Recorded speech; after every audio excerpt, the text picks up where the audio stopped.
vast deserts, hidden beneath jungles, and resting on lonely wind-swept plains, lie the remains of extraordinary ancient achievements, towering megaliths, massive walls and vast tombs, built by hands we can no longer name. Their blocks weigh hundreds, sometimes thousands of tons, shaped and assembled with a precision that still commands respect thousands of years later. Yet in many cases, we don't know who built them, why they were created, or the ancient techniques used to bring them into being. Some seem to have been constructed long before the cultures we typically credit with great engineering feats, raising uncomfortable questions for the conventional timeline. These sites are more than just relics. They are puzzles, left behind by civilizations whose capabilities remain far beyond what we expect from their era. But there's another layer to this mystery, one echoed in the oldest stories of nearly every culture on Earth, the memory of a great flood. From Mesopotamia's Epic of Gilgamesh, where the gods send a deluge to wipe out humanity, to the Hopi of North America, who tell of waters that swept away a corrupt world, the theme repeats. Ancient Chinese legends speak of devastating inundations reshaping the land, while Aboriginal Australians pass down vivid accounts of seas rising to divide their territories. These aren't loose similarities. They're strikingly consistent accounts from cultures separated by oceans, mountains, and millennia. Some researchers see them as memories of real events, sea level rise and geological upheavals at the end of the last ice age, 12,000 to 8,000 years ago. Others note that many traditions, including the biblical account, place their great flood far later, around 2300 BC. If that later date is correct, it hints at something truly catastrophic, powerful enough to erase entire civilizations. And perhaps those civilizations were more connected than we think. Around the world, megaliths share uncanny similarities in scale, style, and construction techniques, despite vast distances between their builders. Could this point to a once prominent global megalith building culture, one wiped almost entirely from the record by a cataclysmic flood? So join us as we delve into some of these fascinating pre-flood megaliths to search for the knowledge and intent their builders left encoded in stone. Remember, as always with our videos, the visuals aren't necessary. So whether you're watching closely or just listening along, sit back, get comfy, and let the outside world fade for a while. Together, we'll explore the possibility that the massive walls, monuments, tombs, and carvings we find today may be more than ruins. They may be the last surviving messages from advanced societies swept away in a single world-changing event.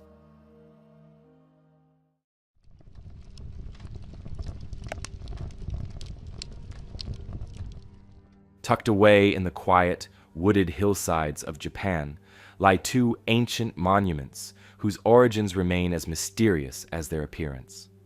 These enigmatic structures, the Ishi-no-Hoden and Masuda-no-Iwafune, represent some of Japan's most intriguing megalithic puzzles. Unlike more famous monuments such as Stonehenge or Egypt's pyramids, these remarkable Japanese stones rarely appear in documentaries or mainstream history books, yet their existence challenges conventional wisdom about early civilizations and their technological capabilities. First, let's explore the mesmerizing Ishi-no-Hoden, often called the floating stone of Hyogo Prefecture. At first glance, this enormous granite monolith immediately captures attention. It seems to defy gravity itself. Suspended above a small pool of water, the stone gives the illusion of floating gently above its base. The monolith measures approximately 6.4 meters in length, 5.7 meters wide, and 5.45 meters tall, and its sheer weight is estimated at around 500 tons. To put this into perspective, this single stone weighs roughly as much as 3 jumbo jets. Yet the massive granite appears delicately balanced, supported by only a small central pillar that is skillfully concealed by the surrounding water. Upon closer inspection, the precision and craftsmanship involved become even more baffling. The surfaces of the Ishi-no-Hoden are astonishingly smooth, featuring precise, clean-cut angles that modern stonemasons acknowledge would require advanced tools and careful planning, even by contemporary standards. Archaeologists and historians have struggled to conclusively explain how ancient people managed to carve and balance such a massive stone with primitive technology. What's more, no historical records or archaeological artifacts clearly indicate the monument's true purpose or the identity of its builders. Local legends only deepen the mystery surrounding the Ishi-no-Hoden. According to folklore passed down for generations, the stone was not crafted by ordinary humans. Instead, the stories hint at advanced beings or gods descending from the heavens who shaped the stone using supernatural methods. Such tales, while fantastical, raise intriguing questions about whether these myths could hold grains of historical truth, possibly indicating contact with an advanced civilization whose existence has since faded from historical memory. Not far away, another ancient megalith known as Masuda-no-Iwafune, or the rock ship of Masuda, is equally compelling and mysterious. Located in Asuka, Nara Prefecture, this massive granite stone is carved into a peculiar and distinctive shape that defies easy categorization. The rock measures approximately 11 meters long, 8 meters wide, and nearly 5 meters tall, presenting an imposing sight in the serene Japanese countryside. The precise purpose behind Masuda-no-Iwafune remains an enduring enigma. Unlike other ancient monuments around the world, often linked to tombs, temples, or astronomical observatories, the rock ship offers no clear explanation. Carved intricately into the granite surface are symmetrical grooves and rectangular indentations. Some researchers speculate these carvings could have served a practical function, perhaps as foundations or anchoring points for a larger structure now lost to time. Others propose that they might have been part of ceremonial rituals or symbolic markers. Yet none of these theories have definitive archaeological backing, leaving the true purpose of Masuda-no-Iwafune obscured in historical mystery. Even more baffling is the absence of stone chips or carving debris nearby, which typically accompanies large-scale stoneworking. This lack of evidence has led some researchers to suggest that the stone may have been transported here after carving, an idea that brings its own puzzling implications given its colossal weight and the primitive technology supposedly available at the time. Interestingly, the area surrounding Masuda-no-Iwafune and Ishi-no-Hoden is steeped in ancient folklore and mythology referencing advanced beings or powerful civilizations lost in distant antiquity. Japanese legends describe these ancient societies as possessing extraordinary skills and knowledge far beyond the scope of contemporary understanding. Stories speak of great teachers who arrived from across the sea or descended from the heavens, imparting wisdom in architecture, astronomy, agriculture, and medicine, only to vanish mysteriously in a catastrophic event often described as a massive flood or devastating tsunami. Indeed, Japan itself has numerous flood myths resembling those found globally. One of the most compelling tales is recorded in the Kojiki, an ancient Japanese text written around 712 AD, recounting a period of chaos when the gods sent powerful floods and storms to cleanse and reshape the land. These stories bear striking parallels to other flood myths worldwide, hinting at a shared global memory of catastrophic events. If we consider these Japanese megaliths in the context of such stories, intriguing possibilities emerge. Could the advanced construction techniques evident in these stones indicate that the builders belonged to a sophisticated civilization disrupted or destroyed by a significant flooding event? If so, this would align with global flood narratives, suggesting that ancient Japan once hosted a culture whose knowledge and technology were abruptly lost. Compounding this mystery is the cultural phenomenon of forgotten technology evidenced by similar stone structures worldwide. Both Ishi-no-Hoden and Masuda-no-Iwafune bear resemblance to other inexplicable ancient monuments scattered globally, structures that defy easy explanation, demonstrating similar patterns of precise stone cutting and meticulous placement. From the massive polygonal walls of South America to the mysterious split stones of the Arabian deserts, common techniques and styles suggest a widespread ancient understanding of megalithic architecture.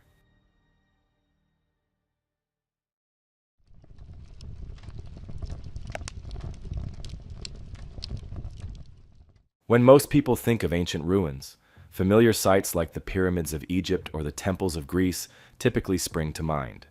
But hidden away in the mountains of Peru and beneath the waves off the coast of Syria lie walls built from massive stones, each one meticulously shaped, moved, and set into place with a precision that's almost unsettling.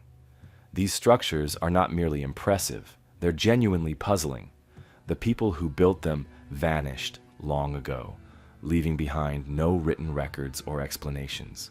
Even today, modern engineers marvel at their craftsmanship, uncertain how ancient hands achieved such feats. Let's begin high in the Andes Mountains, just outside the bustling modern city of Cusco, Peru. Here sits the ancient fortress of Sacsayhuaman, an imposing stone complex dating back hundreds, possibly thousands, of years. Upon first glance, it's easy to underestimate just how extraordinary this place really is. But walk a little closer, and the true marvel quickly comes into focus. The fortress's walls are crafted from gigantic limestone boulders, some weighing over 200 tons, roughly the weight of 120 average cars. What's truly remarkable isn't just the size, but the precision. Each stone is fitted against its neighbors without mortar or cement, placed together so perfectly that even a single piece of paper can't slide into the cracks between them. Not only do the stones lock tightly together, they also follow gently curving patterns, winding gracefully along the hillside. Some stones have up to 12 distinct angles cut precisely, matching their neighbors' unique shapes exactly. Standing in front of these enormous stones, it's hard not to ask how ancient builders, using supposedly simple tools of bronze and stone, managed to create something modern machines would find daunting.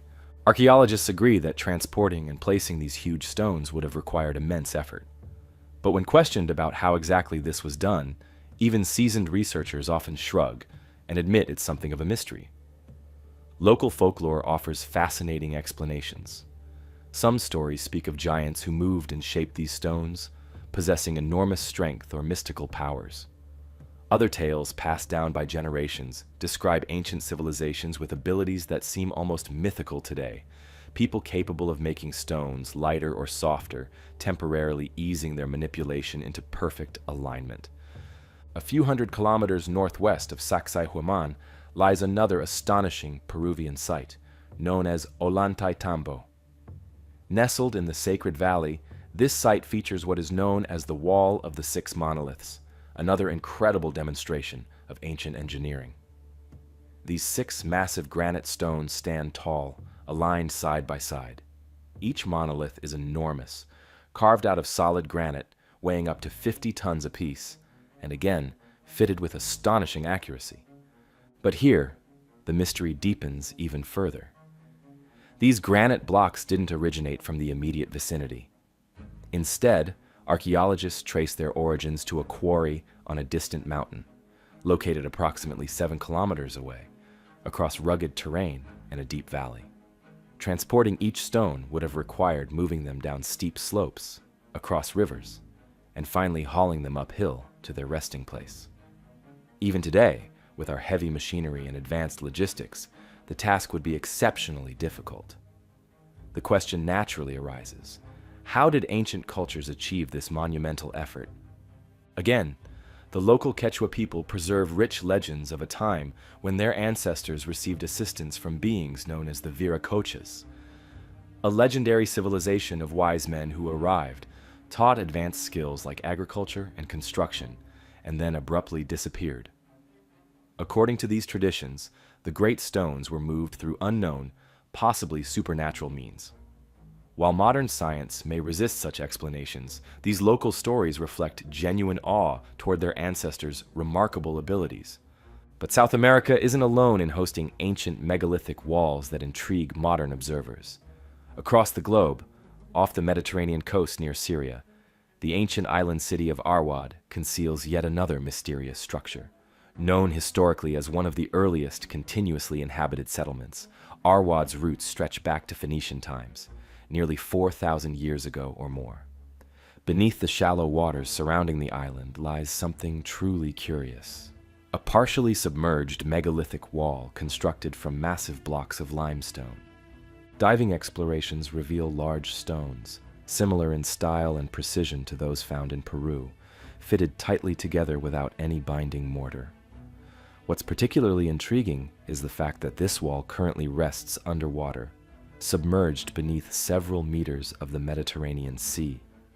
Its presence beneath the waves strongly hints at a dramatic rise in sea level since its construction, possibly connecting it to global flood events recorded by ancient civilizations around the world. The Phoenicians themselves, expert sailors and traders, left surprisingly little direct explanation about this submerged structure. However, local stories surviving on Arwad speak vaguely of ancient, prosperous civilizations that suddenly vanished after catastrophic floods. It's fascinating and slightly eerie to imagine an ancient people building this structure above water, unaware of the dramatic changes awaiting their city. While each of these walls, Sacsayhuaman, Ollantaytambo, and Arwad, is impressive on its own, the similarities between them invite curiosity. Each employs massive stones, cut with precision, and placed together without mortar, exhibiting a sophisticated understanding of geometry, physics, and engineering. Equally compelling are the stories shared by the cultures around these walls, speaking consistently of civilizations whose skills and knowledge far surpass their own, and who disappeared mysteriously, often linked to flood-like catastrophes. Another interesting point worth considering is the peculiar carvings and artistic motifs found on or near many of these megaliths. In Ollantaytambo, for example, nearby stones bear intricate carvings of abstract geometric shapes, spirals, and stylized figures. Similarly, at other megalithic sites around the globe, notably Gobekli Tepe in Turkey, nearly identical carvings appear, stylized symbols of animals, abstract geometric patterns, and figures holding what appear to be handbags or small pouches. While interpretations vary, these carvings suggest a possible shared cultural symbolism among ancient builders separated by thousands of miles. Could these walls represent remnants of a network of ancient builders who shared ideas, symbols, or perhaps even technology across vast distances? While direct evidence for such a global connection remains elusive, the similarities in technique and symbolic carvings present a fascinating possibility. It opens the intriguing idea that ancient peoples, far more connected than traditionally imagined, traded not only goods, but ideas and skills as well, leaving behind enigmatic structures whose purposes and origins puzzle us still today. It's also worth considering the precise astronomical alignments observed at these sites. Many ancient megaliths worldwide, including those discussed here, incorporate clear celestial alignments into their designs.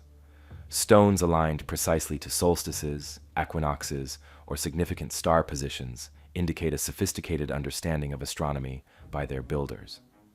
While practical uses, like marking planting or harvest times, are plausible, these alignments seem more complex and deliberate than mere calendars.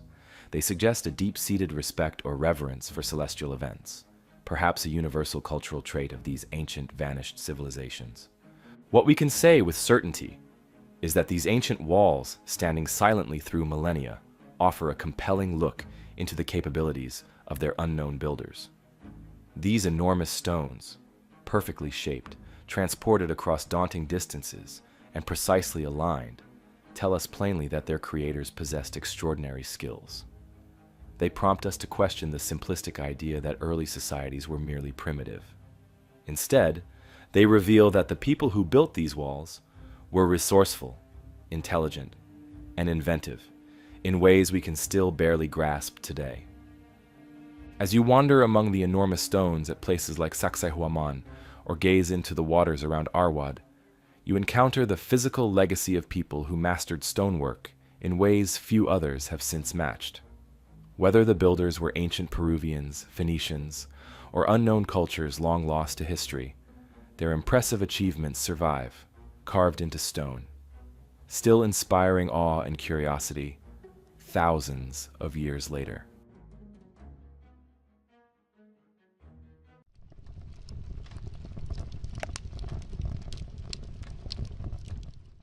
Hidden away in the quiet and windswept landscape of the Golan Heights lies a mysterious sight few have heard of, yet those who encounter it find it undeniably captivating. Known as Rujm el-Hiri, Arabic for stone heap of the wild cat, this intriguing ancient structure consists of a series of massive, concentric stone circles, quietly dominating the barren terrain for thousands of years. Built around 5,000 years ago, roughly during the early Bronze Age, Rujm el-Hiri predates many of the world's more famous ancient monuments. From ground level, its true complexity is surprisingly difficult to grasp. Just piles of basalt stones scattered across an open field. But view it from above, and the picture dramatically changes. From the sky, it reveals a remarkably precise layout of circular stone walls, arranged neatly within each other, like ripples radiating outward from a stone mound at its center. The largest circle spans an impressive 160 meters in diameter, and the entire complex consists of over 42,000 tons of carefully placed volcanic rock. Archaeologists agree the site likely held significant importance for its builders, but exactly why it was constructed remains uncertain. What's particularly intriguing about Rujm el-Hiri is its clear alignment with astronomical events. On the summer solstice, the longest day of the year, the first rays of the rising sun shine directly through the structure's entrance, illuminating its central mound.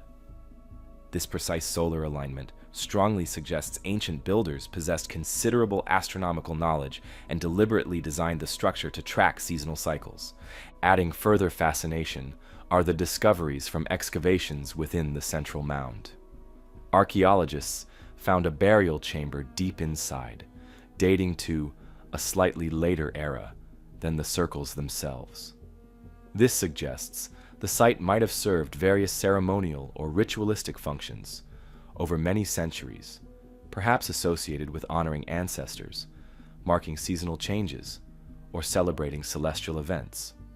However, no definitive explanation fully resolves the site's original purpose, leaving archaeologists and historians with more questions than answers. Local folklore enriches the mystery of Rujm el-Hiri even further. Among nearby communities, especially the Druze people living in the region, legends speak vividly of giants who once roamed the landscape. According to these traditions, these enormous beings effortlessly built monumental structures overnight, carrying massive stones in their bare hands. Such tales might sound exaggerated today, yet intriguingly, they echo similar myths found in cultures worldwide, from the giants who supposedly built Stonehenge in England to those said to have erected megaliths in ancient Armenia. Other regional legends describe an advanced ancient society that once flourished here, skilled in astronomy and architecture, whose civilization suddenly vanished without leaving clear traces. These stories offer tantalizing glimpses into how people in antiquity made sense of mysterious structures left behind by earlier, forgotten societies. What we do know for certain is that Rujm el-Hiri's builders were organized, knowledgeable, and capable of coordinating large groups of people to achieve ambitious projects. They carefully planned each stone's position, precisely aligning their structure to celestial events. Even today, standing within its concentric circles under the vast sky, visitors can't help but sense something special about the place, an ancient link connecting humanity to the rhythms of nature and the cosmos. While Rujm el-Hiri remains largely overlooked by popular archaeology, its presence in the Golan Heights continues to inspire curiosity and fascination.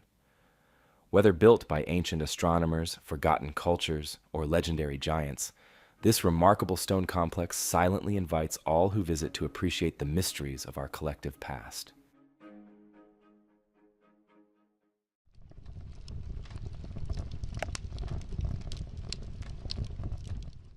From mysterious stone circles in the Golan Heights, our journey now takes us into the sun-baked deserts of Saudi Arabia, a landscape of stark beauty and ancient secrets.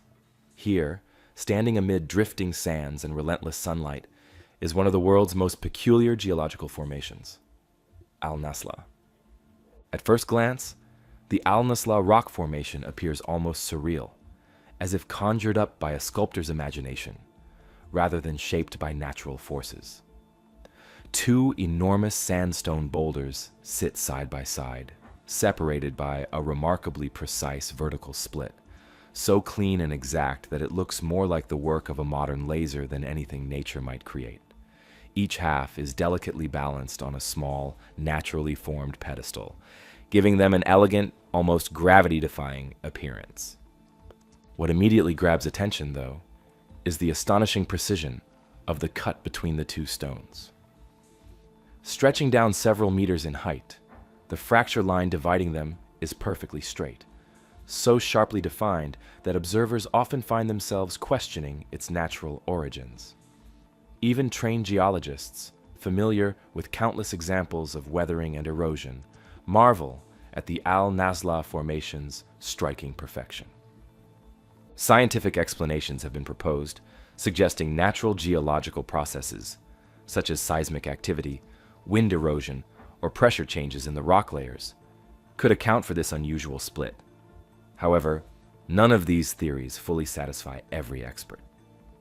The smoothness and symmetry of the division are simply too precise to comfortably attribute entirely to nature, leaving the door open for intriguing possibilities. Adding another layer of mystery are the remarkable petroglyphs etched into Naslaa's sandstone surface, believed to be thousands of years old. These ancient carvings depict various animals, figures, and abstract shapes, providing a tantalizing glimpse into the region's early human inhabitants. But what connection, if any, do these carvings have to the enigmatic split? Could the people who created these petroglyphs also be responsible for, or at least inspired by, the remarkable geological anomaly beside them? Given the extraordinary precision involved, some researchers speculate that ancient people with advanced knowledge or tools may have deliberately created the split. Such a theory naturally raises questions about what kind of technology might have been available to them. Traditional historical understanding suggests that the societies living in this desert region thousands of years ago possessed only basic tools, stone and bronze chisels, hammers, and simple levers. Yet, even today, cutting a stone this size with modern technology and achieving a similarly precise line would be challenging and labor-intensive.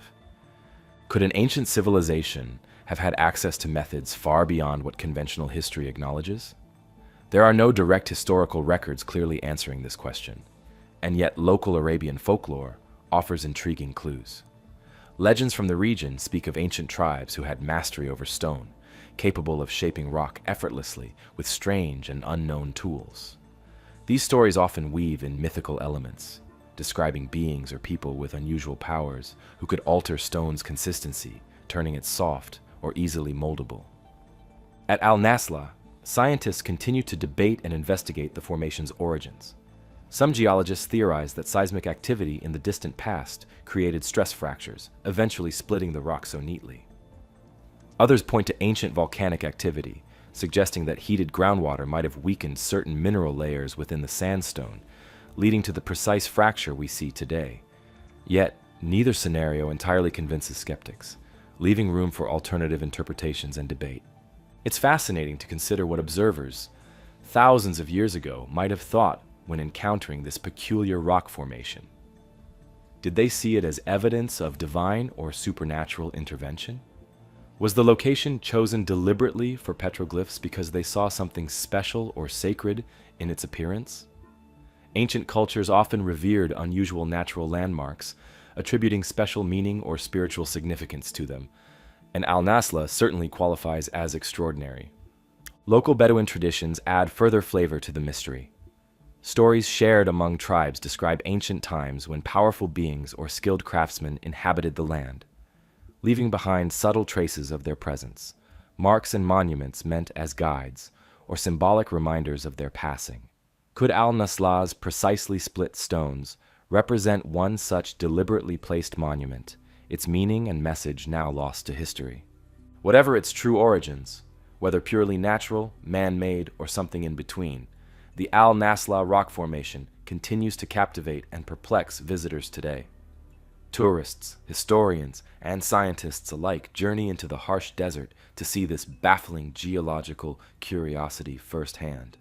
Its distinctive, almost artistic appearance and the unanswered questions surrounding its creation ensure that it remains a favorite subject for speculation and wonder. Perhaps someday, new discoveries or advanced scientific analysis will finally clarify exactly how this enigmatic formation came to be. Until then, Naslaa stands silently in the desert sun, a stone riddle inviting anyone who encounters it to ponder its mysteries, consider its origins, and imagine the untold stories etched deep within its perfectly split face.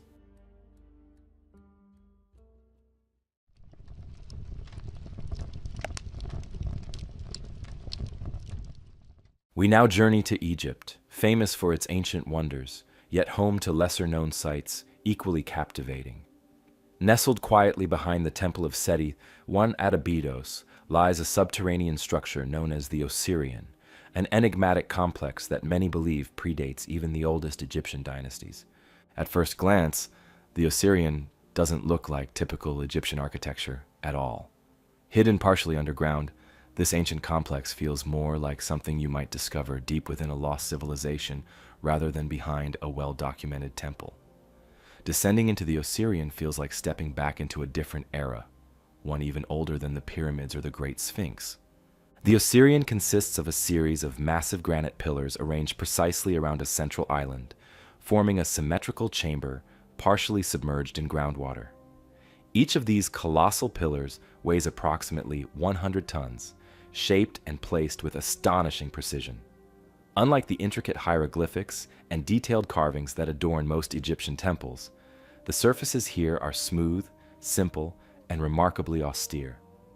The stonework displays incredible craftsmanship, showcasing precise straight edges, sharp angles, and perfect joins, all achieved without mortar, similar to the megalithic walls found in distant Peru or the Mediterranean.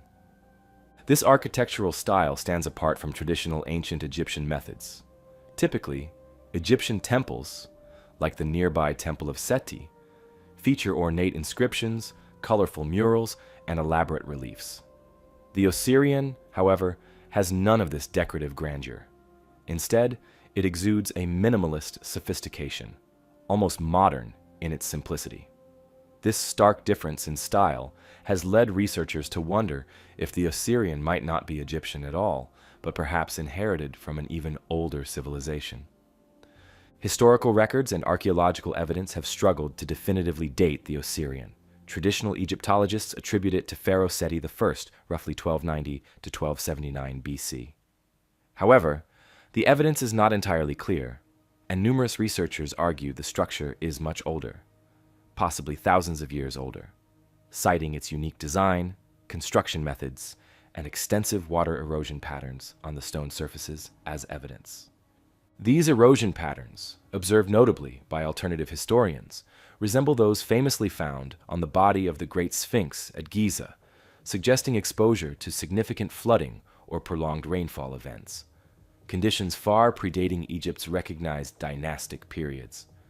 This observation raises intriguing possibilities about the region's climate and environmental conditions thousands of years before traditional history recognizes large-scale Egyptian civilization.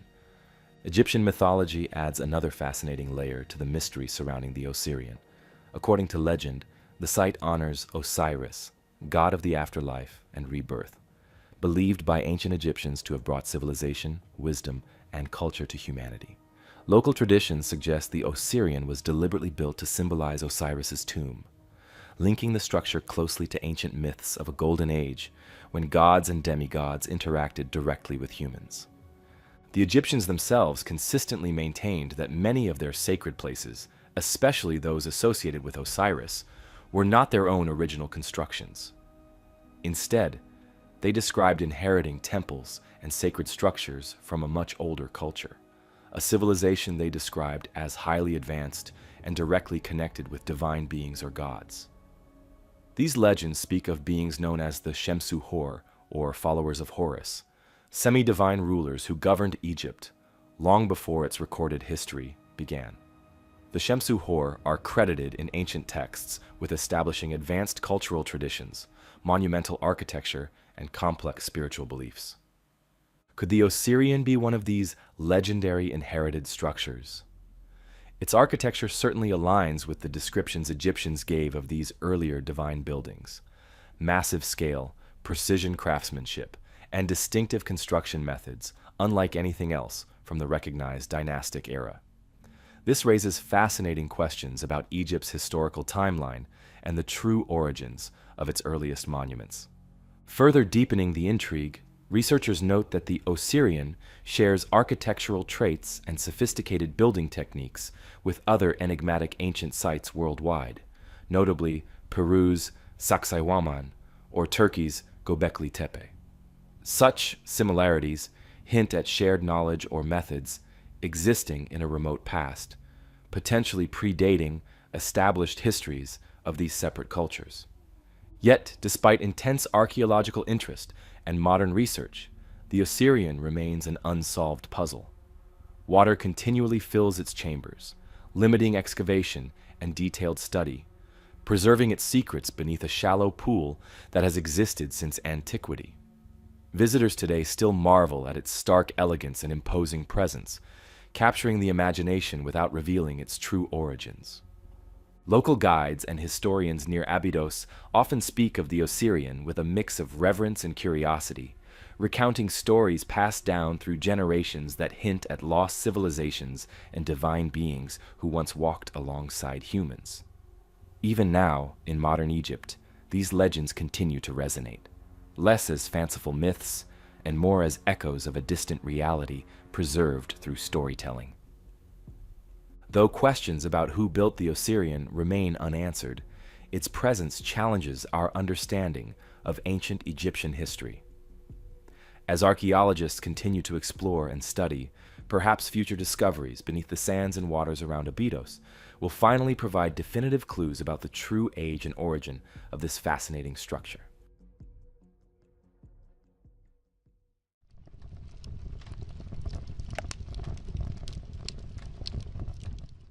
Leaving the sun-baked landscapes of Egypt behind, we now travel northwest across the Mediterranean Sea to the Iberian Peninsula, to a quiet corner of southern Spain. Nestled among peaceful fields and rolling hillsides near the town of Trigueros is a remarkable ancient structure known as the Dolmen de Soto. This unassuming yet striking monument offers another piece to the global puzzle of ancient megalithic builders, whose creations continue to fascinate archaeologists and visitors alike. Constructed around 5,000 years ago, Dolmen de Soto is one of the largest and most significant megalithic tombs in Spain. From the outside, it appears deceptively simple, a large mound of earth covering a stone-lined passage, but step inside, and a world of wonder unfolds. Stretching almost 21 meters in length, the corridor leads visitors deep into a mysterious chamber formed by massive upright stones. Each stone slab was carefully chosen and deliberately placed, some weighing several tons, giving visitors the immediate sense that this was no ordinary construction. But Dolmen de Soto's true wonder reveals itself in the carvings that decorate its stone walls. Walking slowly through the dim interior, visitors encounter intricate patterns, spirals, abstract designs, and stylized figures etched directly into the surface of the stone. These symbols appear surprisingly consistent and deliberate, though their precise meaning remains elusive.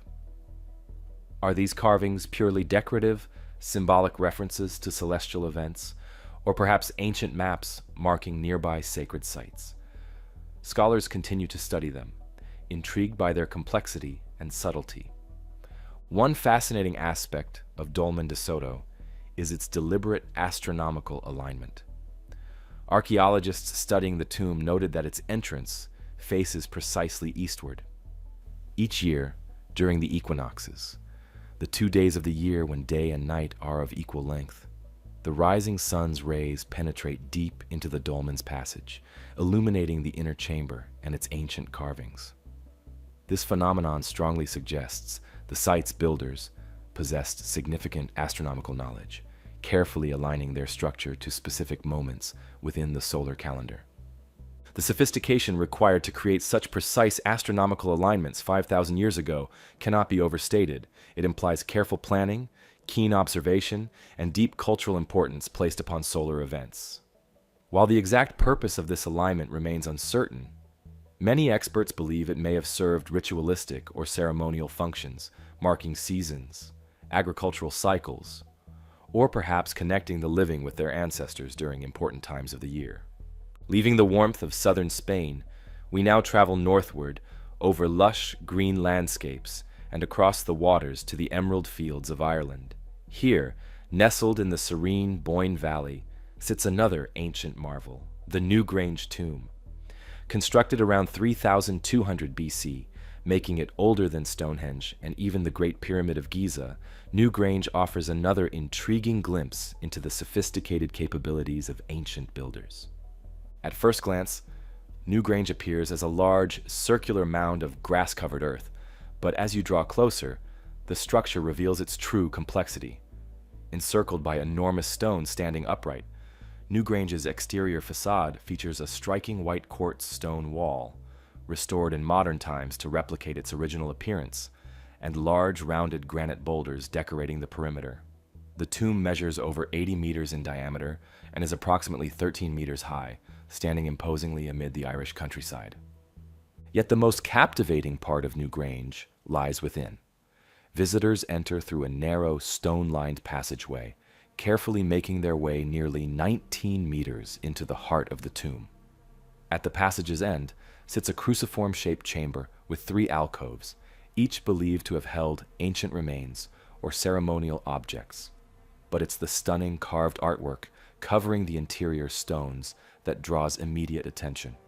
Spirals, circles, zigzag lines, and abstract geometric patterns adorn nearly every surface, carved deeply into massive stone slabs. These motifs share remarkable similarities to those found at distant sites like Dolmen de Soto, hinting at cultural connections that span thousands of kilometers and hundreds of years. As with Dolmen de Soto, one of Newgrange's most astonishing features is its precise astronomical alignment. Every year, during the winter solstice, the shortest day and longest night of the year, something truly magical occurs. At sunrise, a narrow beam of sunlight enters through an opening above the entrance called the roof box, carefully positioned by the ancient builders.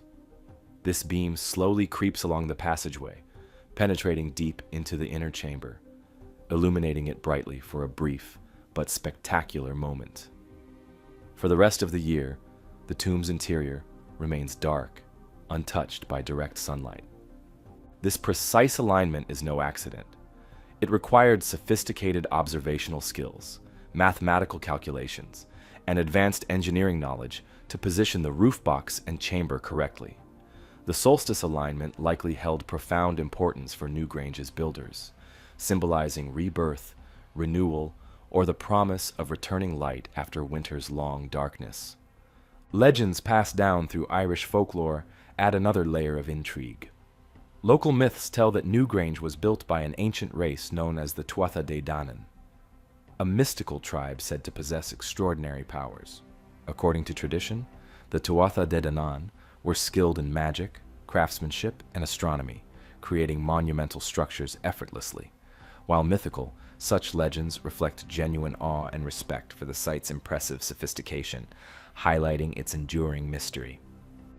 Unlike other ancient structures whose purpose may be debated, most archaeologists agree that Newgrange served primarily as a tomb or ceremonial space, connecting the living with their ancestors during significant cosmic events.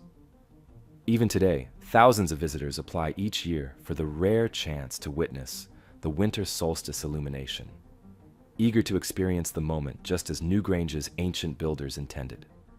Both Dolmen de Soto in Spain and Newgrange in Ireland highlight an incredible level of sophistication and careful planning by ancient societies. Separated by geography and culture, their builders nonetheless shared common practices, precise astronomical alignments, intricate carvings, and monumental stone construction. While we may never fully understand all the motivations behind these structures, their existence speaks volumes about the ingenuity and creativity of the people who constructed them. These two remarkable sites, standing proudly in their landscapes, continue to inspire awe and curiosity today. Whether illuminated by the equinox sunrise in Spain or the winter solstice in Ireland, each structure reminds us of humanity's deep, timeless fascination with celestial events and our persistent drive to create lasting monuments that bridge the generations.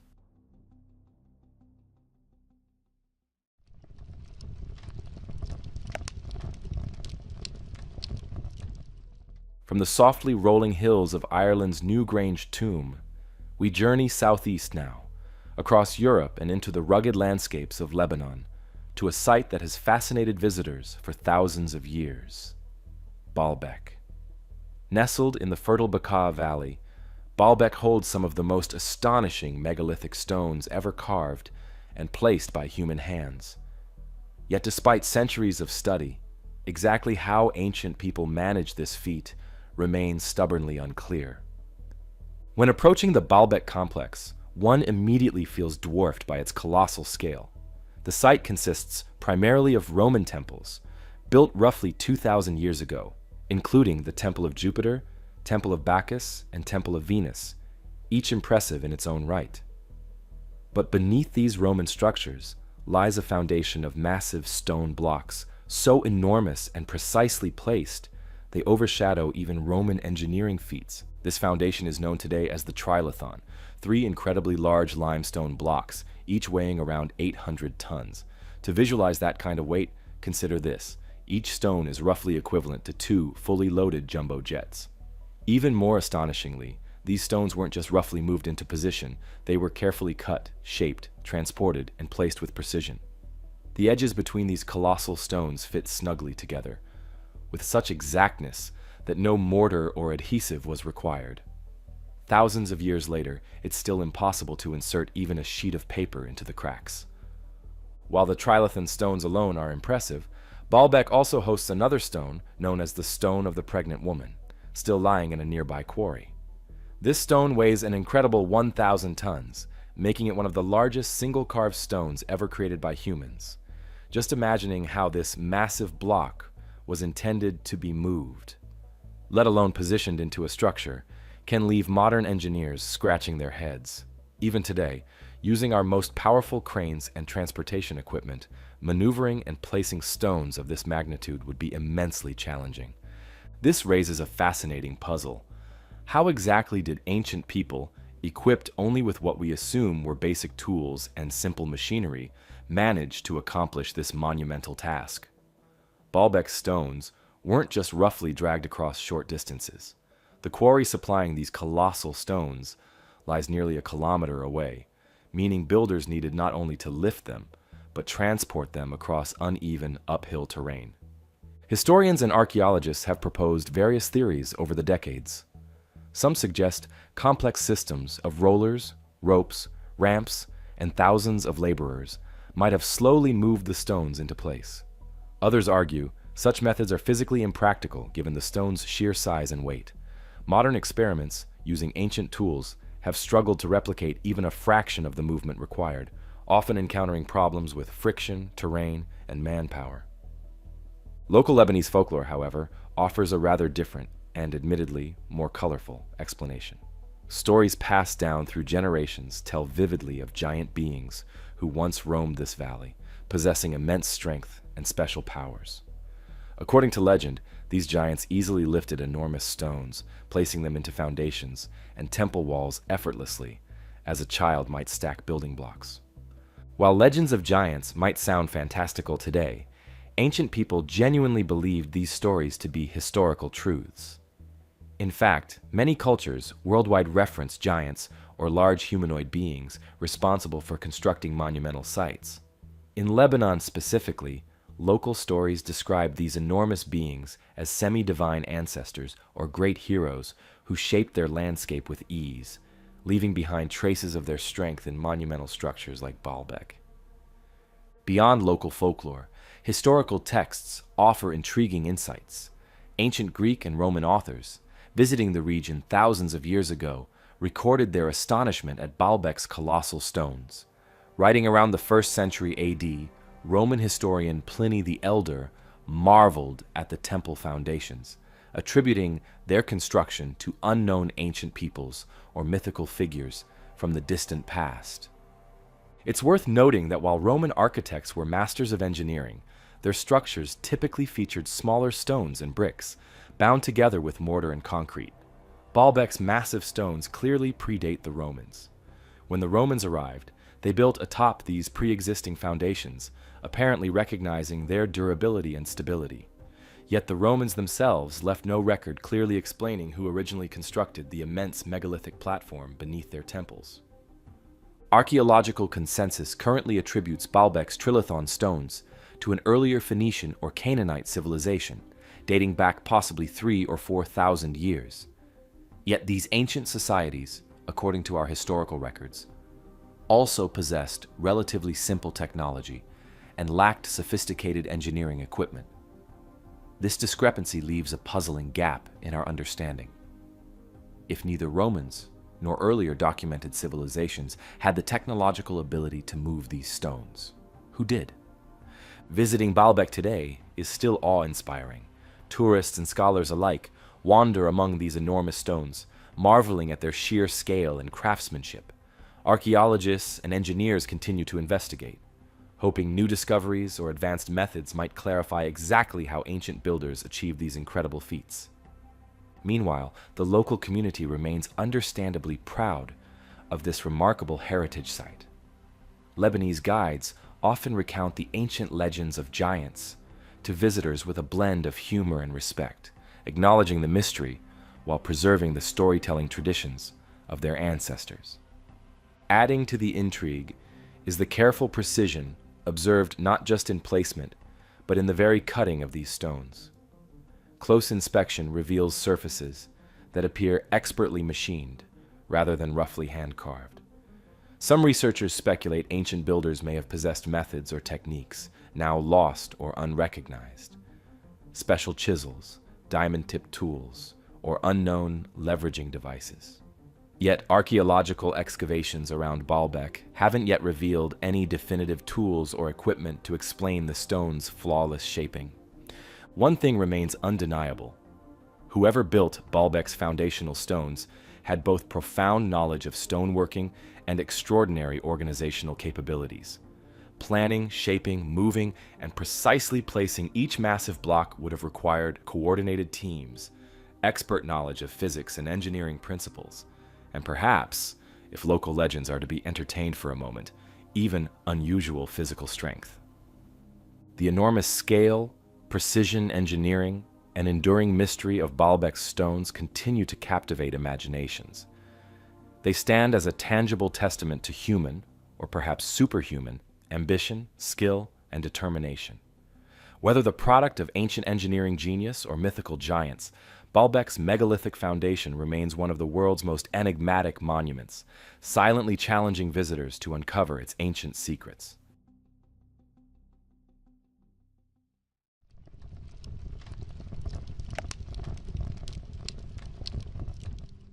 Leaving behind the colossal stones of Baalbek, our journey now takes us across the Atlantic, deep into the heart of North America. Here, far from the iconic pyramids of Egypt or the ancient temples of Greece, lie monumental earthworks, just as fascinating, but constructed entirely from soil and clay rather than stone. These remarkable creations of North America's ancient peoples are known simply as the earth mounds, massive structures whose sheer size, intricate designs, and astronomical alignments continue to astonish archaeologists today. One of the most extraordinary earthworks found in North America is Ohio's famous Serpent Mound. Stretching over 400 meters long, this immense effigy mound coils gracefully along a gently sloping hillside, depicting a serpent with open jaws, apparently swallowing an oval shape, often interpreted as the sun, an egg, or perhaps symbolizing renewal or rebirth. Built by carefully shaping soil and clay, Serpent Mound remains one of the largest effigy mounds in the world, impressive in both scale and precision. What makes Serpent Mound especially intriguing isn't just its enormous size or dramatic appearance, but its precise, astronomical alignments. Archaeologists who have studied the mound in detail have observed that its curves align perfectly with significant solar and lunar events. For example, the serpent's head directly points towards the summer solstice sunset, while its coils align accurately with equinoxes and lunar phases. Such exact positioning implies an extraordinary level of astronomical knowledge among its ancient builders, who carefully observed and recorded celestial patterns over extended periods of time. Yet Serpent Mound is far from the only ancient earthwork of its kind. Scattered throughout the American Midwest and Southeast are thousands of earthen structures, geometric mounds, platform mounds, burial mounds, and effigies of animals and mythical beings. Among these, Cahokia Mounds in Illinois stands out. Once a sprawling city inhabited by tens of thousands of people over 1,000 years ago, Cahokia was home to Monk's Mound, the largest earthen structure in North America. Rising nearly 30 meters high and covering over 14 acres, this platform mound dwarfs many modern structures. Cahokia's ancient architects and astronomers carefully aligned the entire city to astronomical events, creating a cityscape deeply connected to celestial rhythms. Nearby, Newark Earthworks in Ohio further showcases ancient North American expertise in astronomical alignment. Built thousands of years ago by the Hopewell culture, Newark Earthworks originally covered about 4 square miles, making it the largest geometric earthwork complex ever constructed. Within it, perfectly shaped circles and octagons align precisely with lunar cycles, tracking the moon's movements over an astonishing 18.6-year cycle. To achieve such accuracy required generations of careful observation and meticulous planning. The question naturally arises: how did these ancient North American societies develop such sophisticated knowledge of astronomy and engineering, enabling them to construct earthworks on this scale with remarkable precision? Indigenous traditions across the region provide fascinating insights. Many Native American communities share rich oral histories describing ancient, highly advanced ancestors who possessed detailed knowledge of astronomy, engineering, and spirituality. These traditions speak respectfully of old ones or previous peoples who handed down sacred wisdom and techniques, including how to build immense ceremonial structures aligned with the stars, sun, and moon. The Cherokee, Shawnee, and many other native tribes tell stories of ancestors who created earthworks to honor celestial events or as powerful spiritual symbols, often teaching their descendants how to align their own lives with nature's cycles. Such teachings emphasize a deep connection between land, sky, and spiritual practice, preserved through generations in ceremonial rituals and storytelling. One intriguing aspect of these indigenous accounts is their consistent portrayal of earlier peoples who seemingly vanished or moved on, leaving behind only their monumental earthworks as silent reminders of their existence. Such stories suggest a continuity of inherited knowledge, carefully preserved and passed down through oral tradition, despite the loss or dispersal of the original builders themselves. Interestingly, archaeological excavations rarely find detailed written records among these ancient mound builders, relying instead on careful study of artifacts, alignments, and construction techniques to reconstruct their societies.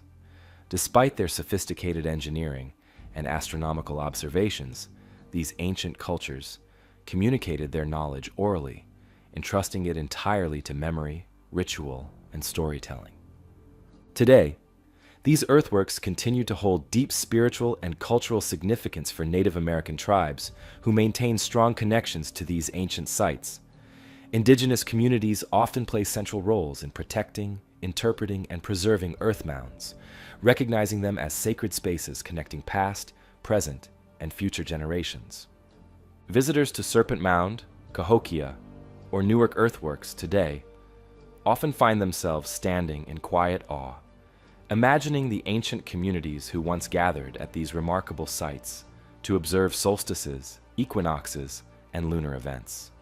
While archaeologists and astronomers marvel at the sophisticated alignments and calculations necessary for their creation, these earthworks remain reminders of a profound human desire to connect with celestial patterns, celebrated and preserved through monumental earthen architecture. As we move forward, the North American earth mounds and Serpent Mound stand as timeless examples of ancient ingenuity, observation, and cultural depth. Monuments made not of stone, but from the very earth itself, still enduring, still intriguing, and still holding many secrets just below their grassy surfaces.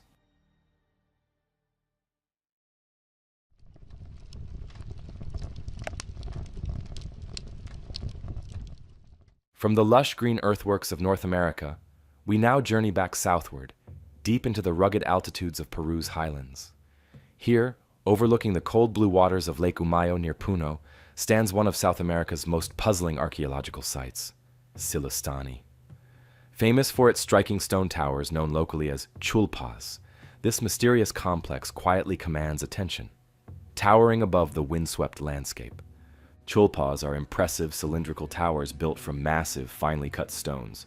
Some stand nearly 12 meters tall, carefully shaped and assembled into precise circular structures.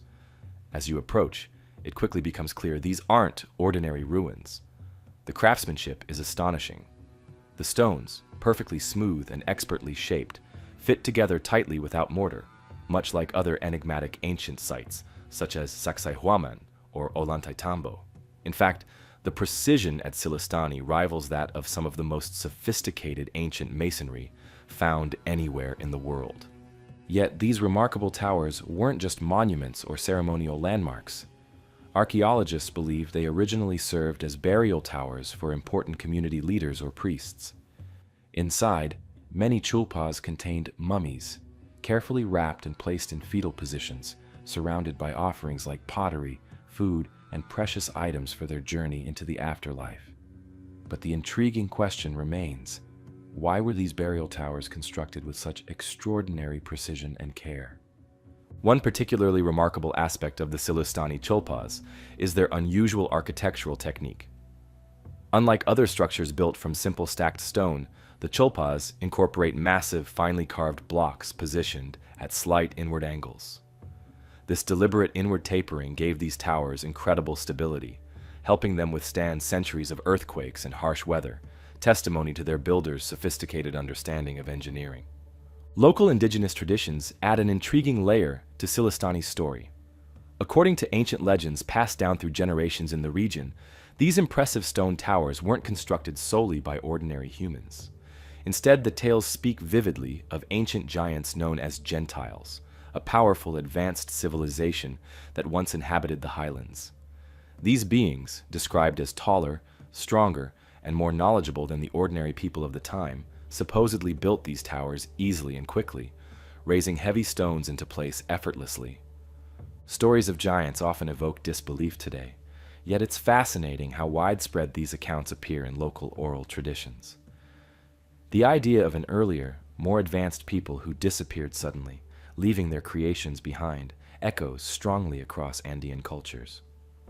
Many indigenous groups in Peru, including the Quechua and Aymara peoples, share similar stories of ancestors with extraordinary capabilities, whose civilizations abruptly vanished after catastrophic events, commonly described as massive floods or other natural disasters. Interestingly, archaeological research around Lake Umayo provides supporting clues that dramatic flooding indeed affected the area in the distant past. Geological evidence shows significant water level fluctuations thousands of years ago, indicating periods when ancient lake shores might have risen suddenly, submerging entire settlements. Could such an event have wiped out or displaced these advanced builders, leaving behind only their enigmatic stone towers as testimony to their existence? Beyond flood myths and local legends, the Chulpas themselves continue to captivate archaeologists and historians. Studies of their internal structure reveal sophisticated techniques of ventilation and drainage, maintaining conditions inside the towers ideal for preserving human remains, a clear indication of deliberate, thoughtful construction methods. The ability of these structures to remain standing, largely intact, through countless earthquakes and centuries of harsh high-altitude conditions, further emphasizes the extraordinary skills of their builders. Today, visitors to Sillustani wander through these towering stone structures, absorbing their mysterious aura and reflecting on the vanished civilization that created them. Set against the stark beauty of Lake Umayo's shores, the Chullpas stand as lasting monuments to a people whose stories survive only through whispers of legend and their remarkably resilient stone architecture. As modern archaeology continues to explore Sillustani's secrets, new discoveries may someday shed more definitive light on the builders and their fate. Until then, these striking cylindrical towers silently invite curiosity, standing watch over the ancient landscape, reminding us how much of our past still waits patiently to be uncovered.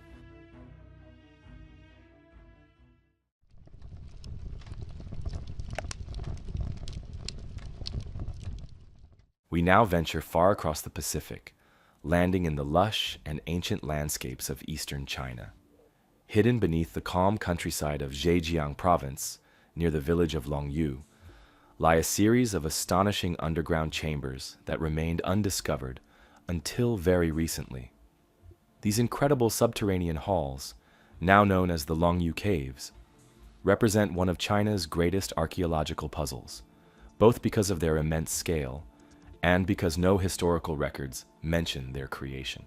The Longyou Caves were accidentally uncovered in 1992 by local villagers, who drained what they believed to be natural ponds. Imagine their shock when they found not ponds, but enormous, intricately carved chambers hidden just beneath their feet. Since that initial discovery, at least 24 caves have been found, each one meticulously excavated into solid siltstone. But even now, the exact number of these underground chambers remains uncertain, as researchers suspect there may be even more waiting to be discovered. Stepping into the caves for the first time is awe-inspiring. Each chamber is vast, some as large as a cathedral, and features massive ceilings supported by immense stone pillars, all carved directly out of solid rock. The sheer effort required to hollow out even one of these rooms is staggering, but to create dozens suggests a huge coordinated project involving hundreds or perhaps thousands of skilled workers over many years. The cave's walls and ceilings display precise and deliberate patterns marked by uniform parallel grooves, evenly spaced and carefully crafted. Such detailed tool marks suggest a level of skill and organization rarely seen in ancient underground excavations. Yet remarkably, no archaeological discoveries have clarified how or why the caves were built. No tools, pottery, artifacts, or even human remains have been uncovered that could provide clear clues about their creators. One of the most intriguing aspects of the Longyou Caves is their acoustic quality. Visitors often notice how sound resonates clearly within these chambers, creating perfect echoes that travel smoothly throughout the vast spaces. This acoustic precision suggests that sound might have played an intentional role in the cave's original purpose. Could these caves have served ceremonial or ritual functions where chanting, music, or speech echoed intentionally through their halls? Adding another layer of intrigue are the artistic carvings found throughout the caves. Detailed reliefs, symbols, and abstract motifs adorn various walls, columns, and ceilings. These artistic carvings don't resemble typical Chinese motifs known from other archaeological sites. Instead, they exhibit unique geometric and abstract patterns, combining spirals, waves, and angular shapes, possibly symbolizing concepts or stories unknown to modern scholars. The careful precision of these carvings implies they were important, not merely decorative, suggesting deeper symbolic meaning, possibly tied to spiritual beliefs or cultural values. The complete absence of historical records relating to the Longyou Caves complicates efforts to understand their origin. Ancient Chinese historians were meticulous record keepers, carefully documenting major construction projects and significant cultural achievements. Yet surprisingly, no known Chinese documents, inscriptions, or texts mention these remarkable caves or their builders. This absence of records has sparked significant curiosity among archaeologists, historians, and visitors alike, leaving researchers to speculate why such an impressive achievement remained completely undocumented. The scale and sophistication of the Longyou Caves lead some researchers to suggest they might date back to a far earlier period than previously assumed. Geological estimates propose the caves could be around 2,000 years old, potentially placing their creation during China's Qin or Han dynasties, periods marked by significant technological achievements. However, even these eras left extensive historical records, which again raises the question, if created during these well-documented times, why were they completely omitted from history? Local folklore offers intriguing hints, though few concrete answers. Traditional stories among villagers speak vaguely of ancient people or legendary ancestors who built great underground sanctuaries or shelters in times of danger. Yet these tales remain fragmentary and unclear, never fully explaining who these builders were or precisely why the caves were necessary. Another curious aspect of the caves is the complete lack of soot residue on the walls and ceilings. Had ancient workers used torches or lanterns to illuminate their work, as would be expected, traces of soot and smoke should remain visible. Yet none have ever been found, deepening the mystery of exactly how these vast, dark chambers were illuminated during construction. Did their builders have access to unknown forms of lighting or specialized methods allowing them to carve in darkness? The Longyou Caves today have become popular destinations, captivating visitors from around the world. Those who descend into their vast interiors can't help but marvel at the careful craftsmanship, the remarkable acoustics, and the enigmatic artistic symbols decorating their walls. Yet despite decades of research and exploration, the caves continue to guard their secrets. Archaeologists, geologists, and historians regularly visit the site, employing modern technology such as laser scanning and ground-penetrating radar in hopes of uncovering further clues. For now, the Longyou Caves remain one of the great unsolved mysteries of ancient China. Their discovery challenges existing historical narratives, highlighting gaps in our understanding of early civilizations' capabilities. Until definitive evidence emerges, visitors and researchers alike are left only to wonder about the vanished builders who quietly carved these impressive subterranean chambers, leaving behind an architectural marvel that continues to astonish everyone who steps within.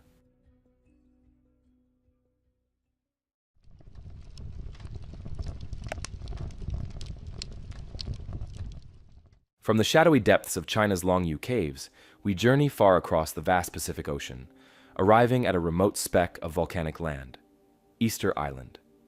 Known locally as Rapa Nui, this isolated island, thousands of kilometers from any other inhabited landmass, is home to some of the most iconic and intriguing monuments ever created by human hands.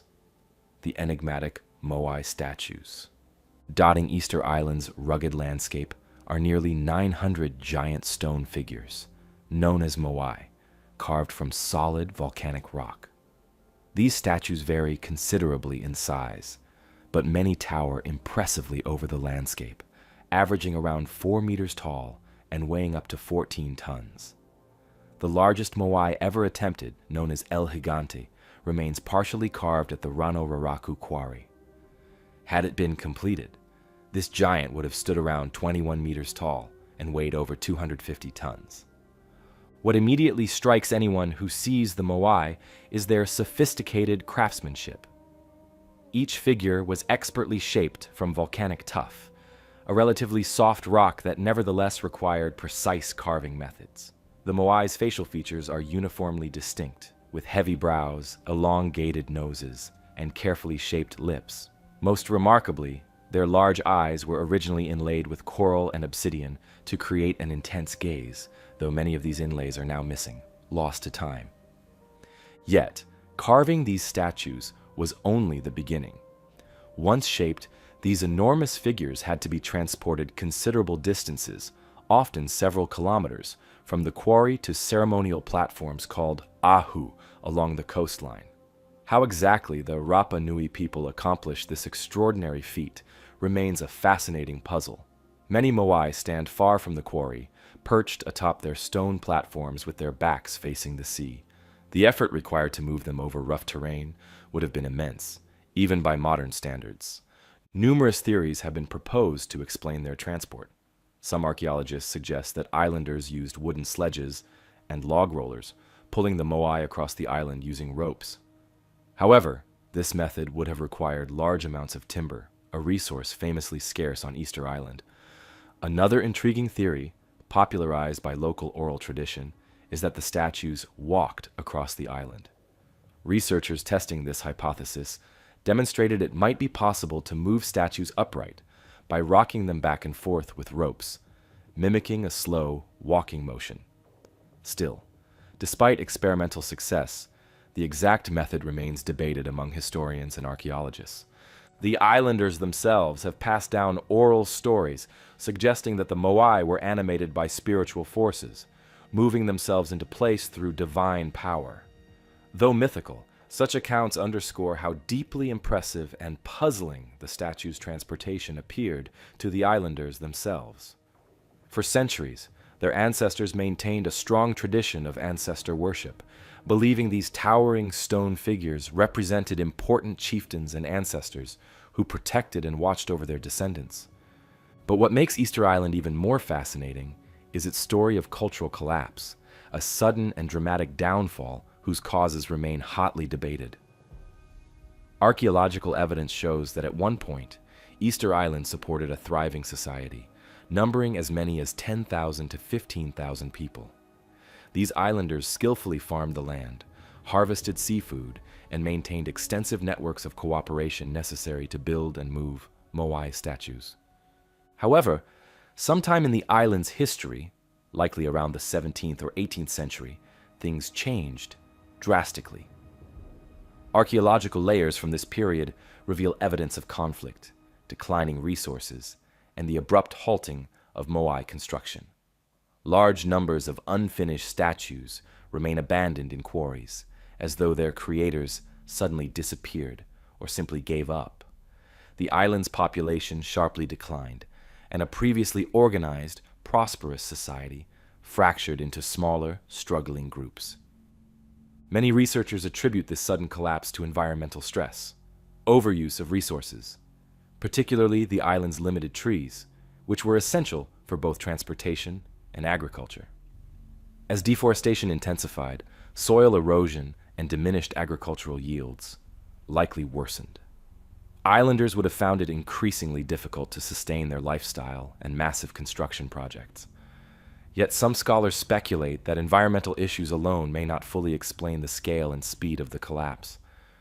More recently, geological studies have revealed another intriguing possibility.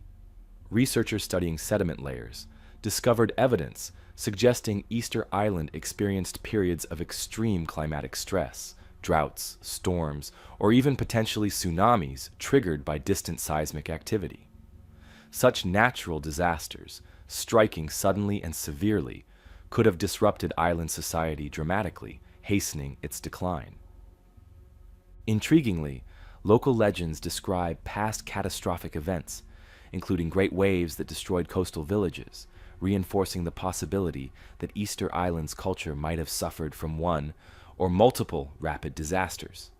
These tales remain embedded in Rapa Nui oral history, resonating through generations as vivid reminders of their ancestors' vulnerability to powerful natural forces. Today, visitors who wander among the silent rows of Moai can't help but sense a profound connection to an ancient culture that once thrived on this remote island. Many statues still gaze inland solemnly, perhaps guarding secrets of how they were carved and moved, and what ultimately led to their creator's disappearance.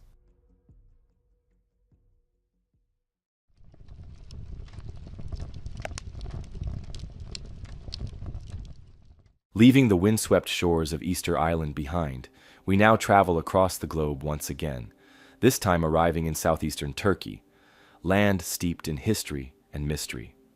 Here, on a quiet hilltop overlooking vast, fertile plains, lies Gobekli Tepe, one of archaeology's most astonishing discoveries, and a site that has dramatically reshaped how we understand the dawn of civilization. Gobekli Tepe, meaning Potbelly Hill in Turkish, appears deceptively simple from afar, a gently rising mound surrounded by farmland. Yet beneath its unassuming exterior lies an extraordinary ancient complex built nearly 12,000 years ago. To put that in perspective, Gobekli Tepe predates Stonehenge by roughly 7,000 years, and Egypt's Great Pyramid by over 6,000. When first uncovered by archaeologists, it seemed almost too remarkable to be true.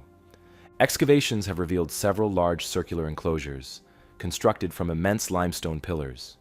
Many of these pillars are shaped like giant T-shaped columns, some reaching nearly 6 meters in height and weighing up to 20 tons each. What's immediately striking is not just their size, but the remarkable detail carved onto these stones. Intricate carvings of animals, such as foxes, vultures, snakes, and lions, adorn these pillars, executed with artistic precision far beyond what archaeologists previously believed possible during such an ancient era.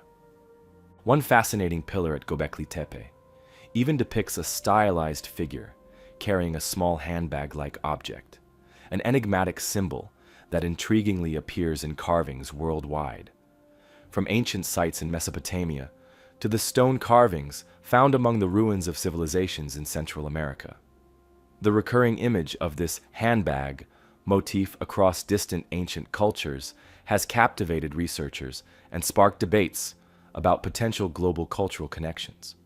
Were these symbols purely coincidental, or could ancient people across different continents have shared ideas or symbolism, perhaps through long-forgotten networks of communication? The mystery deepens when examining the construction methods at Gobekli Tepe. Its builders not only carved and transported massive stone pillars, but placed them upright within carefully engineered structures. Creating these enclosures required complex planning and significant collective labor, suggesting levels of organization and cooperation previously thought impossible for hunter-gatherer societies from that period. What's more, archaeologists have found no evidence that Gobekli Tepe served as a dwelling or domestic site. There are no signs of long-term habitation, cooking fires, or typical everyday tools. Instead, researchers believe it was a ceremonial center, possibly the world's oldest known temple, a gathering place where people from various areas assembled periodically, perhaps to participate in rituals, celebrations, or communal gatherings tied to the cycles of nature. Intriguingly, after centuries of use, Gobekli Tepe was deliberately buried under layers of earth and rubble around 8000 BC, an intentional act that preserved it remarkably well. Why ancient people chose to carefully bury the site remains uncertain. Some scholars speculate it was part of a deliberate effort to protect the site, or perhaps mark the end of a significant cultural era. Gobekli Tepe isn't an isolated phenomenon. Recent discoveries in the same region of Turkey have uncovered other equally fascinating sites, such as Karahan Tepe and Nevali Kori, each echoing Gobekli Tepe's architectural style and symbolic carvings. Karahan Tepe, located approximately 35 kilometers east, features similarly impressive T-shaped pillars and circular enclosures, strongly suggesting that these sites were part of a broader cultural movement or network, spreading across the region. Nevali Kori, discovered slightly earlier but now submerged due to a dam project, also revealed intricate carvings and large pillars closely matching Gobekli Tepe's style. These related sites provide compelling evidence that the people of this region shared common religious or cultural practices, spreading knowledge, ideas, and symbols across considerable distances. Further reinforcing this notion of ancient connectivity is the consistent recurrence of certain symbolic imagery across many distant sites worldwide. For instance, the serpent, prominently featured at Gobekli Tepe, appears repeatedly in ancient symbolism globally, from North America's Serpent Mound to temples across Southeast Asia. Birds, particularly vultures and eagles, carved with similar stylistic elements, frequently appear at Gobekli Tepe, just as they do in Mesoamerican and Near Eastern artwork, suggesting common symbolic associations with the sky or spiritual realms. These recurring symbols point to the intriguing possibility of a shared ancient symbolism, a cultural vocabulary spanning continents. While direct contact between ancient cultures separated by vast oceans and land masses seems unlikely to traditional historians, the striking similarities in iconography remain puzzling. Some researchers speculate that shared symbolism could result from common experiences, such as observing celestial events or natural phenomena, leading disparate cultures to independently develop similar imagery. Yet Tepe's precise astronomical alignments add further complexity. Researchers have discovered that certain structures at Tepe align closely with particular star constellations, suggesting advanced astronomical observations by its builders. Such knowledge implies not just casual skywatching, but careful tracking and recording of celestial movements over long periods, reinforcing the idea that these ancient peoples possessed sophisticated understanding of the natural world around them. Today, visitors exploring Gobekli Tepe walk among these ancient pillars, marveling at their scale, craftsmanship, and mysterious symbolism. Ongoing excavations continually reveal new structures and carvings, steadily increasing our understanding of this fascinating site. Yet many essential questions remain unanswered. Who exactly built Gobekli Tepe and its sister sites like Karahan Tepe and Nevali Kori? What rituals or ceremonies took place within these stone enclosures? And why were they ultimately abandoned and buried so carefully? Local traditions in this region of Turkey offer some tantalizing hints, speaking of ancient ancestors who possessed extraordinary wisdom and skills, people who taught their descendants astronomy, agriculture, and spiritual practices, then mysteriously vanished, leaving only enigmatic monuments behind. Such stories, though mythical in nature, echo similar legends from other cultures around the world, all referencing a lost golden age when advanced knowledge and skills were commonplace.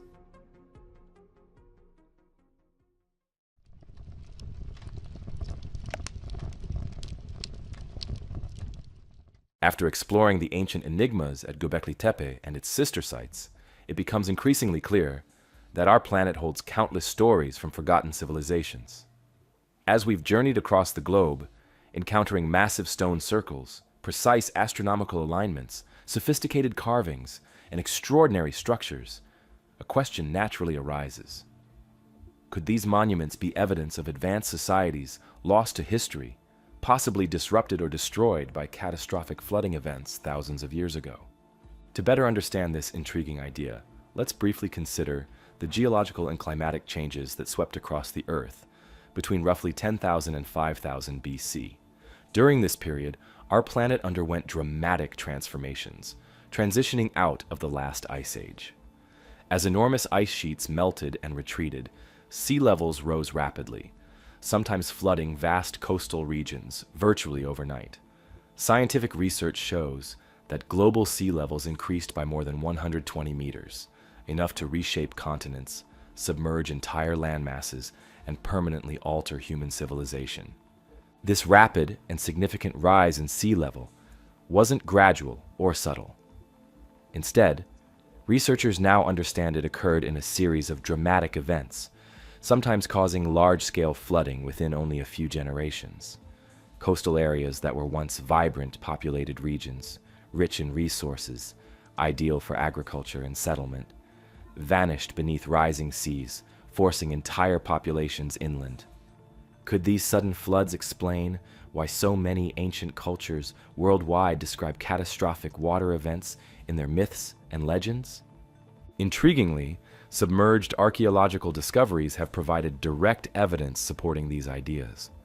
Beneath the waters off Japan's Yonaguni Island, divers discovered structures resembling artificial formations, suggesting an ancient sunken settlement or ceremonial site. Similarly, ruins found underwater near India's coast, such as those at Dwarka, indicate sophisticated architecture existing long before recorded history.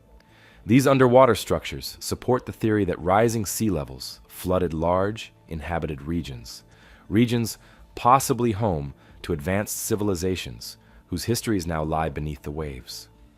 The concept of an ancient civilization spanning across continents and oceans might sound radical, but it's worth considering the numerous architectural and symbolic similarities observed among distant ancient sites. The consistent presence of complex astronomical alignments, advanced construction techniques, and repeated symbolic motifs, like spirals, animal representations, and the mysterious handbag carvings found everywhere from Gobekli Tepe to ancient Central America, suggests shared cultural ideas, possibly originating from a single ancient source or widespread cultural exchange. Alternative researchers sometimes speculate about an ancient global civilization, a culture that reached a peak of advancement before being abruptly interrupted or destroyed by catastrophic environmental changes. Such theories, often popularized by authors and researchers outside mainstream academia, argue that remnants of this civilization influenced later societies, leaving behind scattered knowledge, symbolism, and architecture around the world. While mainstream archaeology remains cautious about this global civilization theory, recent discoveries continually challenge conventional thinking.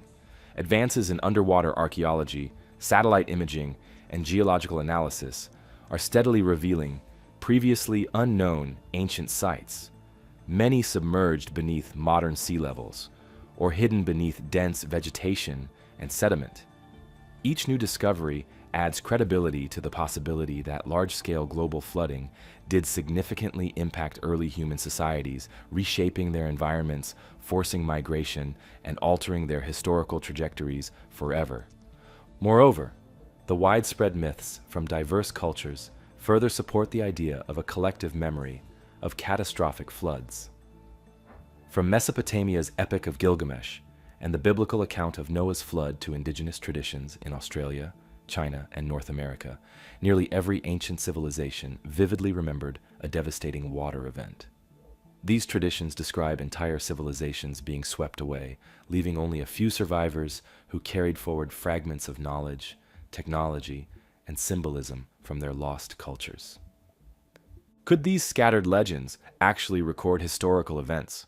Could ancient storytellers have preserved real memories of environmental upheavals that wiped out entire civilizations, reshaped humanity's course, and left only stone monuments behind?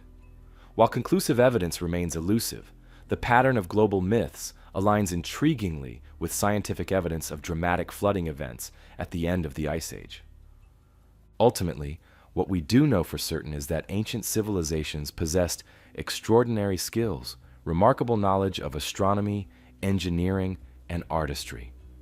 Sites like Gobekli Tepe, the Moai statues of Easter Island, the megalithic walls of Sacsayhuaman, and the submerged ruins off coastlines worldwide reveal an undeniable human capacity for creativity, innovation, and resilience in the face of environmental challenges.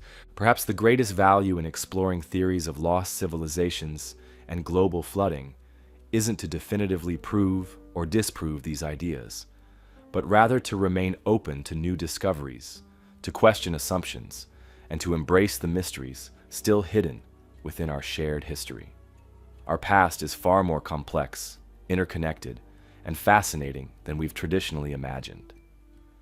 The stories we've uncovered during this journey across continents and cultures invite ongoing curiosity and exploration, reminding us how much still remains undiscovered beneath our oceans, sands, forests, and time itself.